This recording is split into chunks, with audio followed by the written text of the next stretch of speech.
وہ بوڑھا ایک جدید طرز کے بنے ڈھابے کے پاس بیٹھا ہوا اس ٹھٹھراتی سردی میں، جب کوئی بھی انسان بغیر اونی شال کے یا جرسی کے گھر سے باہر نکلنا بھی پسند نہیں کرتا، ایسے میں وہ بوڑھا گند کے ڈھیر کے پاس بیٹھا، بدن پر ایک میلی قمیض اور شلوار پہنے کانپ رہا تھا۔ جرسی، شال یا سویٹر اس نے کچھ بھی نہیں پہنا ہوا تھا۔ وہ سردی سے کانپ رہا تھا، لیکن اس کے پاس کچھ بھی پہننے کو نہیں تھا۔ وہ سر جھکا کر کوڑے میں سے کھانے کی کوئی چیز تلاش کر رہا تھا۔ اس کے بازو تھر تھرا رہے تھے، جبکہ اس کا وجود سردی کی وجہ سے دکھ رہا تھا۔ فی الحال اسے اپنے پیٹ بھرنے کی پرواہ تھی۔ وہ پچھلے کئی دن سے بھوکا تھا اور کوڑے کی اس ڈھیر میں سے کچھ تلاشنے کی کوشش کر رہا تھا، کیونکہ ڈھابے والے اکثر وہاں کوڑا پھینک دیا کرتے تھے جس میں کھانے کی اشیاء ہوتی تھی۔ بوڑھے نے ارد گرد لوگوں کو دیکھا۔ لوگ اسے حقارت سے دیکھ رہے تھے۔ اس نے کسی کی بھی پرواہ نہیں کی اور کوڑے کے ڈھیر کے درمیان میں جا بیٹھا اور پھر وہاں سے کچھ کھانے کو تلاشنے لگا۔ سوائے پھلوں کے چھلکوں کے اسے کچھ نہ ملا۔ ان پر بھی مٹی لگی ہوئی تھی۔ بوڑھے نے وہ سارے چھلکے اٹھائے، ایک گندے شاپر میں ڈالے اور خود کو گھسیٹتے ہوئے نلکے کی جانب چل پڑا۔ اس نے سارے چھلکے اچھے سے دھوئے۔ زیادہ تر چھلکے سیب کے تھے۔ اس نے اچھے سے دھونے کے بعد ان کو خشک کیا اور پھر واپس اپنے ٹھکانے پر آ بیٹھا اور انہی کو کھانے لگا۔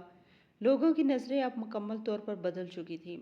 پہلے وہ ہمدردی اور احساس میں کچھ نہ کچھ اسے کھانے کو دے دیتے تھے، لیکن جب اس نے کوڑے سے اٹھا کر کھانا شروع کیا تو سب نے نظریں پھیر لیں۔ اس بوڑھے نے ہمت نہیں ہاری۔ اس کے دانت اس بات کی ہرگز اجازت نہیں دیتے تھے، لیکن پھر بھی وہ زبردستی ان چھلکوں کو چبا رہا تھا۔ لوگ یہ منظر دیکھ کر افسوس کر رہے تھے۔ کسی میں بھی ہمت پیدا نہیں ہوئی کہ اٹھ کر تھوڑا سا کھانا ہی اسے دے دوں۔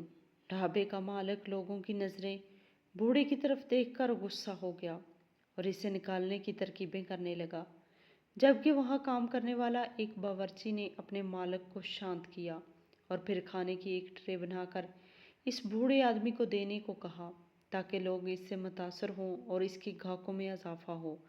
بوڑھے کو کسی بھی چیز کی پرواہ نہیں تھی۔ جیسے ہی وہ باورچی کھانا لے کر بوڑھے کے پاس بیٹھتا ہے، بوڑھا ایک نوجوان کو اپنے پاس بیٹھا دیکھ کر کھانے کی تھالی پرے پھینک دیتا ہے اور روتے ہوئے کچھ آوازیں نکالنے لگتا ہے۔ سمٹتے ہوئے وہ دیوار کے ساتھ چھپنے کی کوشش کرنے لگتا ہے۔ تبھی جب باورچی اسے مجبور کرتا ہے کہ وہ کھانا کھا لے، کیونکہ لوگ ان دونوں کو دیکھ رہے ہوتے ہیں، لیکن وہ زور سے تھالی پرے پھینکتا ہے اور پھر بھاگتے ہوئے کوڑے کے ڈھیر کے اس پار چلا جاتا ہے۔ باورچی بوڑھے کا یہ رویہ دیکھ کر حیران ہو جاتا ہے اور پھر اسے اسی کے حال پر چھوڑ کر واپس کچن میں آ کر انتظامات دیکھنے لگتا ہے۔ اس کا مالک اسے جتاتی ہوئی نظروں سے کہنے لگتا ہے، دیکھا، میں نے نہیں کہا تھا کہ کھانا ضائع مت کرو؟ تم نے ایک انسان کا کھانا ضائع کیا ہے، تمہیں اب اس کے پیسے بھرنے پڑیں گے۔ باورچی مالک کی اس بات پر سر جھکا لیتا ہے اور کھانا بنانے میں مصروف ہو جاتا ہے۔ مالک کہنے لگتا ہے کہ کل ہی میں اس بوڑھے کا انتظام کرتا ہوں۔ اس نے تو ہمارا جینا حرام کر رکھا ہے۔ ہر وقت ہمارے گاہکوں کو اپنی طرف متوجہ کر لیتا ہے اور پھر ایسی حرکتیں کرتا ہے کہ ہمارے ڈھابے کا نام بدنام ہو رہا ہے۔ باورچی اس سے درخواست کرتا کہ ایسا مت کیجیے گا، یہ نہ ہو کہ اس شخص کی بددعا آپ کو لگ جائے، لیکن مالک اس بات پر بضد ہوتا ہے کہ میں ایسا ہی کر کے رہوں گا، کیونکہ میں اب مزید لوگوں کی توجہ نہیں بانٹ سکتا۔ جتنی بار بھی وہ اس بوڑھے آدمی کو انہوں نے کپڑے دینے کی کوشش کی، وہ پھینک دیتا ہے اور پہننے سے انکار کرتا ہے۔ پہلے دن سے لے کر 10 دنوں تک اس نے جو سوٹ پہنا ہوا تھا، اس نے ابھی تک وہی پہن رکھا تھا۔ اس کے بال دھول، مٹی اور میل سے بھرے ہوئے تھے، جبکہ اس کے کپڑوں کا رنگ تبدیل ہو چکا تھا۔ وہ بار بار سر کو اور جسم کو کھجاتا۔ زندگی میں پہلی بار ایسا ہوا تھا کہ 10 دن ہو گئے تھے، وہ ابھی تک نہایا نہیں تھا۔ وہ جو کپڑوں پر ایک بھی شکن برداشت نہیں کرتا تھا، آج وہ ایسے کپڑوں میں بیٹھا تھا جس کا پہننے کا وہ تصور بھی نہیں کر سکتا تھا۔ یہ سب اس وجہ سے ہوا تھا کیونکہ اس نے اپنی زندگی کا سب سے بڑا فیصلہ نہایت ہی غلط موڑ پہ کیا تھا۔ اس کے پاس پچھتاوے کے سوا کچھ بھی نہیں تھا، لیکن اس کے پاس اتنا وقت بھی نہیں تھا کہ وہ ان باتوں کو یاد کر کے روئے جو اس کو تکلیف دیتی ہیں اور 60 سالہ اس آدمی کو رونے پر مجبور کر دیتے ہیں۔ وہ مکمل طور پر پاگل نہیں ہوا تھا،